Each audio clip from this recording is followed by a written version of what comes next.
오늘은 애통하는 자는 복이 있다 얘기하시고 그들이 위로를 받을 것이며 이렇게 얘기를 합니다. 애통하는 자는 복이 있고 애통하는 자의 복은 위로를 받는다는 겁니다. 아멘. 애통은 한자로 보니까 슬플 애와 아플 통자를 쓰고 있습니다. 그래서 그 의미가 슬퍼하고 가슴 아파할 때 이 애통이라는 단어를 쓰거든요. 그래서 슬퍼하고 가슴 아파하는 자는 복이 있는데 그들이 위로를 받을 것이다. 아멘. 그런데 이제 애통의 복이라고 해서 우리가 맨날 슬프고 맨날 가슴 아프고 이렇게 살라는 것인가? 그러면 위로를 받는다는 것인가? 또 이렇게 그냥 직역으로 해석하면 이렇게 될지만 항상 주님이 말한 거는 그냥 말하는 것 같지만 그냥 가난한 것 같지만 그냥 가난하게 살라는 게 아니라 심령이 가난해야 된다는 거고 애통도 뭔가 특별한 의미가 있겠다. 근데 이게 그 답을 찾으려면 그 뒤에 어떤 복이 오는지를 보면 위로의 복이라는 거예요. 거기서 우리가 그냥 애통이 아니구나라는 거를 캐치해야 되는 거죠. 네. 맨날 슬픔에 잠겨서 신세한탄하고 고통스러운 삶을 살아야 한다 이렇게 해석하면은 낙이 없는 거예요. 위로도 안 되는 거죠. 네, 애통하는 자가 받는 복은 위로라고 말씀하고 있습니다. 그래서 우리가 힌트를 얻어서 생각을 한번 해보겠습니다. 우리가 위로받을 때 생각해 보시면 답이 나오는데 우리가 언제 위로받을까 생각을 해보면은 나의 마음을 상대방이 공감할 때 위로를 받아요. 아멘. 예, 그 위로의 복을 받으려면은 우리의 마음이 공감을 해야 된다는 거죠. 그래서 저는 여기서 애통이라는 단어하고 공감이라는 단어가 같다라는 의미로 해석이 되어지는 거예요.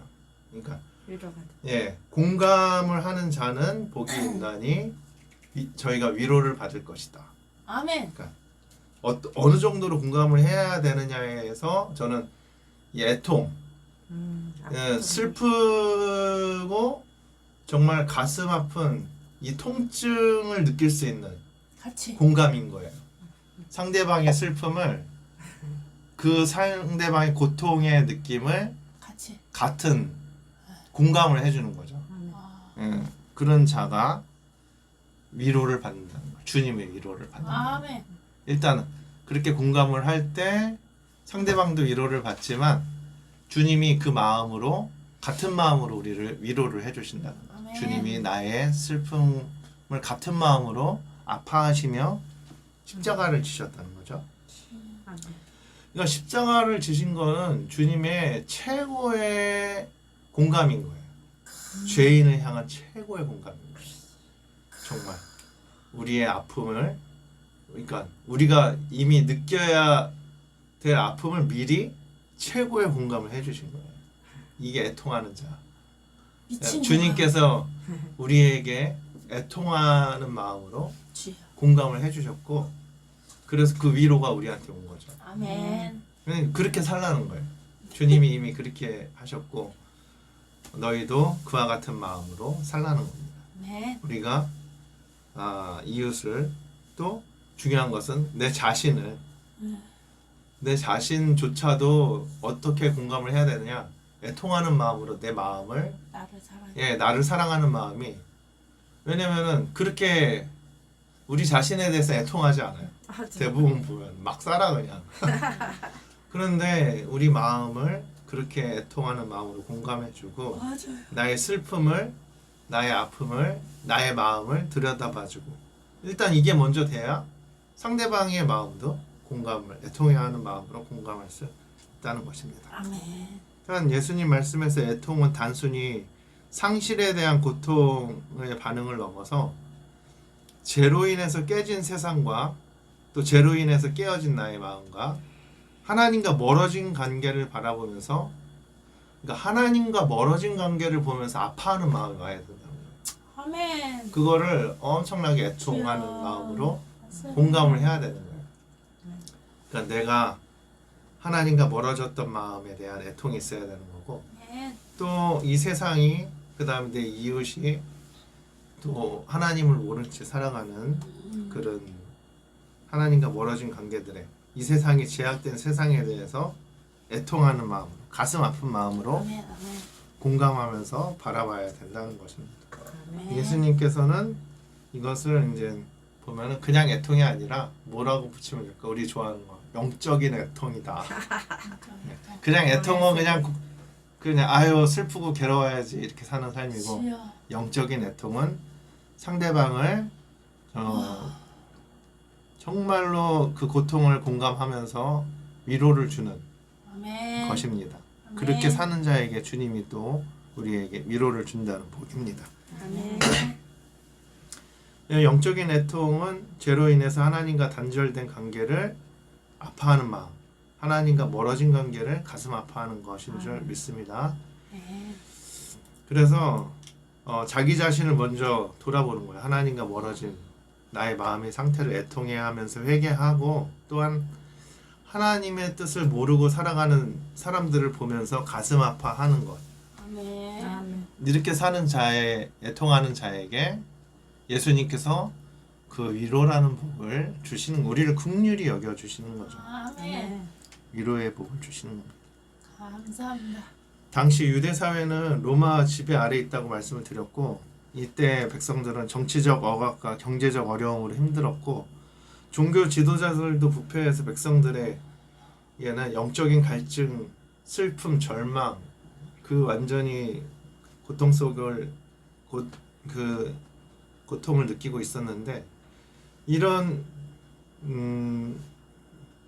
백성들에게 예수님께서 이렇게 힘들어하는 유대 백성들에게 가장 큰 고통은 그 와중에도 하나님을 제대로 모르고 있는 것이 정말 고통이라는 것을 맞아. 깨닫게 해주시려고 이런 말씀을 주시는 겁니다. 아멘. 그래서 하나님을 제대로 알기 위해서는 먼저는 자기 자신이 죄인이라는 사실을 깨달아야만 아멘. 알 수가 있는 것이고 그래서 먼저는 자기 자신이 죄인임을 깨닫고 애통하는 마음으로 회개를 하고 그 다음에 용서해 달라고 그러니까 하나님께서도 그러니까 이 나 같은 죄인을 용서하시고 애통하는 마음으로 기다렸다는 사실을 깨달아야 하는 거죠. 아멘. 우리는 이때 참된 위로를 받게 된다는 사실을 알아요. 하나님조차도 애통하는 마음으로 기다리시고 정말로 자기 눈에 넣어도 안 아픈 자기 아들 독생자 예수를 이 땅에 보내셔가지고 정말 용서하고 기다리셨다는 사실을 우리가 깨달을 때 아버지. 위로가 있다는 겁니다. 그러니까 우리도 애통하는 마음으로 기다려주면서 공감해주면서 기다리는 마음이 필요해요. 아멘. 예, 우리 힘으로는 된다 안 된다? 안 안 된다. 된다. 그러니까 그래서 어떻게 이렇게 만장일치로 성령이 도와주셔야 그러니까 아멘. 주님이 힘을 주셔야 우리 모든 것을 할 수 있는 줄 믿습니다. 네. 아멘. 아직 자신이 죄인인 줄도 모르고 교만하게 살아가는 유대 지도자들과 로마 정부를 향해서 애통하며 기도하는 자들에게 그러니까 지금 우리로 말하자면은 이 나라와 그 다음에 또 뭐죠? 너무 율법적으로 종교 지도자들 그러니까 저를 얘기하는 거죠. 예, 향해서도 우리가 기도를 해야 된다는 거예요. 애통하는 마음으로 기도를 해야 돼. 주님의 뜻을 잘 알 수 있도록. 아멘. 예수님 당시에 말씀을 이제 정말 하나님의 뜻을 제대로 알지 못하는 율법사들이 자기 유익을 위해서 예수님을 시험했다고 말씀하잖아요. 그때 얘기를 하는 거예요. 율법사들이 예수님을 시기 질투할 수밖에 없는 거예요. 진리를 갖고 계시니까. 거기 말씀에 보시면은 마태복음 22장 35절에서 40절에 우리 다 같이 한번 읽어보겠습니다. 시작. 나는 그 중에 마태복음 22장 거기 있죠? 예, 잘 보세요. 위에 살짝 안 보여요? 여기 있잖아요. 마태복음 22장 여기 35절서부터 읽어보겠습니다. 거기 그대로 읽으시면 돼요.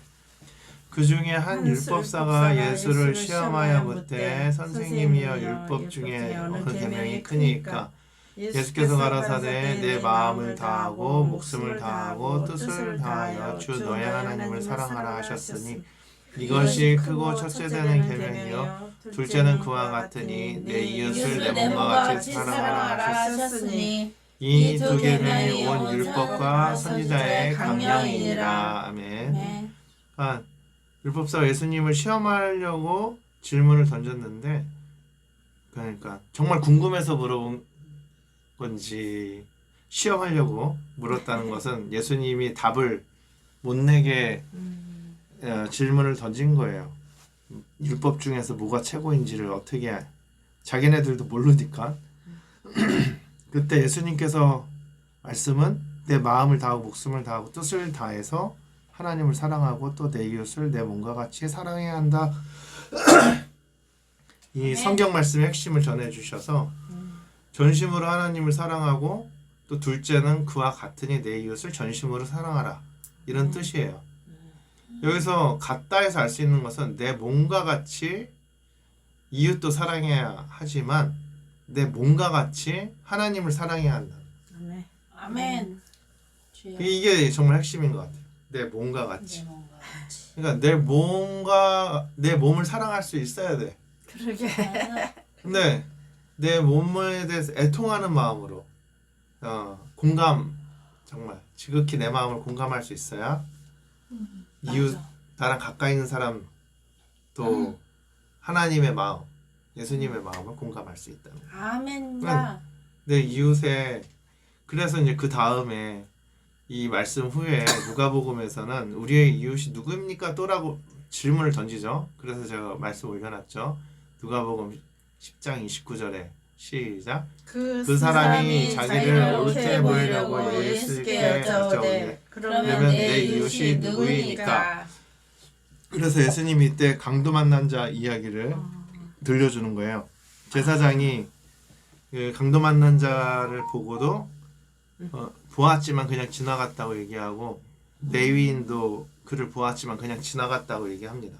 그런데 사마리아인은 그를 보고 자기의 기름과 포도주로 상처를 붓고 치료해주고 주막에 데려다주고 시계하고 돈도 주고 그 다음에 모자른 비용 와서 다시 내가 돌아오는 길에 준다고 부탁까지 하고 가죠. 이 세 사람 중에 누가 강도 만난 자의 진정한 이웃입니까? 그들에게 물어봤을 때 그들도 너무 쉽게 얘기를 해주니까 자비를 베푼 자입니다 라고 얘기를 하죠. 우리는 아멘. 이웃에 대한 개념이 보통 어때요? 나랑 가까운 지인들이 이웃이라고 생각하고 옆집에 사는 사람을 이웃이라고 생각하거든요. 근데 우리가 여기서 알아야 되는데 중요한 것은 그 아픈 자와 지극히 공감하는 자가 이웃이라는 거예요. 정말 치료해주고 아멘. 자기 아프면 어떡할 거예요? 자기한테 자기 거 귀하지만 기름을 붓고 포도주를 붓고 소독하고 자기 있는 돈 들여서 여비로 치료하는 데 다 쓰겠죠. 그런데 자기한테 쓰듯이 어떻게 한 거예요? 강도 만난 자에게 다 쓴 거예요. 쓰고 자기를 사랑하듯이 이 강도 만난 자를 사랑해 주었다는 거죠. 이게 뭐라고요? 이게 애통이라는 겁니다. 이게 애통하는 마음이 이 강도 만난 자를 향한 이 사마리아인이 행했던 일이 바로 애통하는 마음으로 행한 일이죠. 선을 행한 거죠. 애통하는 마음으로 공감한 거죠. 그러니까 이 선한 사마리아인은 누구의 위로를 받게 되는 거예요? 하나님의 위로를 받게 되는 겁니다. 그리고 아멘. 이 강도 만난 자는 이 선한 사마리아인으로부터 위로를 받았지만 이 선한 사마리아인은 이런 식으로 구도가 하나님의 사랑이 전파되어지고 흘러가는 겁니다. 그러니까 우리가 우리의 이웃을 진정으로 사랑하기 위해서는 먼저는 내가 죄인임을 깨달아야 됩니다. 아멘. 하나님의 사랑을 그래서 공감을 해야 되는 거예요. 하나님이 나를 얼마나 사랑하고 공감해 주었는지 위로를 주었는지를 깨닫고 애통하며 기다린 사랑에 대해 우리는 감사하고 아멘. 그리고 아직도 하나님을 모른 채 살아가는 이 정말 마음에 정말 강도를 만나 공허하게 살아가는 영혼들을 불쌍히 여기면서 애통하며 기도하며 나아갈 때 어떻게 된다? 주님께서는 우리를 위로해 준다. 그래서 전도를 하면은 하나님의 위로가 있는 거예요. 아멘. 이 전도는 그냥 외치는데 급급하면 안 되고 핵심 포인트는 애통하는 마음으로 나아가는 겁니다. 다시 아멘. 말해서 극도로 공감하고, 그러니까 심령이 가난한 자는 뭐야? 지극히 겸손한 거고 애통하는 것은 지극히 공감하는 거예요. 겸손한 마음으로 공감하며 나아갈 때 하나님의 위로가 있다. 아멘. 천국이 우리 것이다. 예수님은 이 그 산에 올라 많은 사람들을 모아놓고 첫 번째, 두 번째 강론하신 게 바로 심령이 가난한 자, 애통하는 자의 복을 설명해 주고 있다는 거예요. 아멘. 네. 우리가 이 말씀을 보면서 한 주 동안도 일단은 애통하는 마음으로 내 자신을 좀 돌아보고 아멘. 아멘. 그 다음에 그 애통하는 마음으로 하나님의 위로를 받고 힘을 얻었다면은 정말 좀 가까이 있는 사람부터 지극히 애통하는 마음으로 공감하고 나아가는 아멘. 은혜가 있기를 주님의 이름으로 축복합니다. 아멘.